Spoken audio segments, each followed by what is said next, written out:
স্বাগত দীপ্ত স্পোর্টসে, আপনাদের সাথে আছি আমি আনোয়ারুল আলম।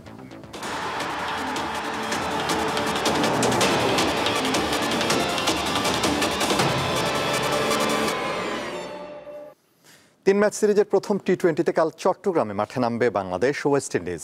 বীরশ্রেষ্ঠ মতিউর রহমান স্টেডিয়ামে ম্যাচ শুরু হবে সন্ধ্যা 6টায়। গত বছর আগস্টে সাউথ আফ্রিকার বিপক্ষে সিরিজের পর টানা 8টি সিরিজ হেরেছে West Indies.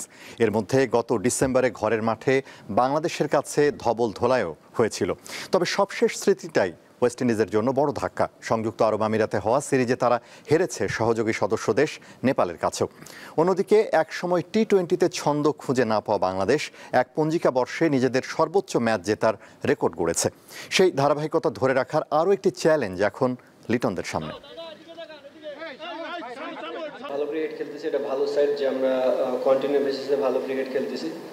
But at the same time আপনাকে যেহেতু অনেকদিন পরে আবার টি-20তে ব্যাক করলাম, পরপর 2টা ওয়ানডে সিরিজ গেছে, সো আমাদের প্লেয়ারদের যত তাড়াতাড়ি অ্যাডাপ্ট করে নিতে পারবে এই ফরম্যাটটা আবার আমাদের জন্য খুব ভালো হবে। বিকজ অলওয়েজ আমরা জানি যে চিটাগাং একটা ভালো গ্রাউন্ড ক্রিকেট খেলার জন্য, সো বোথ টিমই এখানে ইম্প্যাক্ট রাখবে।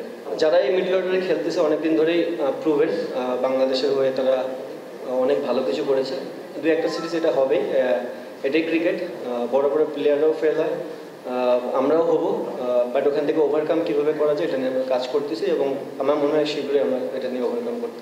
ষষ্ঠ জাতীয় পুরুষ সেপাক টাকরোতে চ্যাম্পিয়ন হয়েছে চট্টগ্রাম, আর নারী এককে শিরোপা জিতেছে নীলফামারী। পল্টন ময়দানে সাতক্ষীরাকে হারায় চট্টগ্রাম পুরুষ দল, আর মেয়েদের ইভেন্টে রাঙামাটিকে হারিয়েছে নীলফামারী। মিক্সড ইভেন্টে চ্যাম্পিয়ন হয়েছে চট্টগ্রাম। খেলা শেষে বিজয়ীদের হাতে পুরস্কার তুলে দেন যুব ও ক্রীড়া মন্ত্রণালয়ের অতিরিক্ত সচিব সেলিম ফকির। বিশেষ অতিথি ছিলেন পৃষ্ঠপোষক প্রতিষ্ঠানের চেয়ারম্যান মিসেস অনিতা গোমেজ ও অ্যাসোসিয়েশনের সাধারণ সম্পাদক ফারুক ঢালি। এবারে টুর্নামেন্টে অংশ নেয় 30টি জেলা।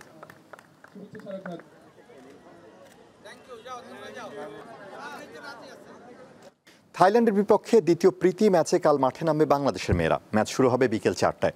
ফিফা র্যাঙ্কিংয়ে থাইল্যান্ড বাংলাদেশের চেয়ে 51 ধাপে গিয়ে, আর তার ব্যবধানটা প্রথম ম্যাচে ফুটে উঠেছে।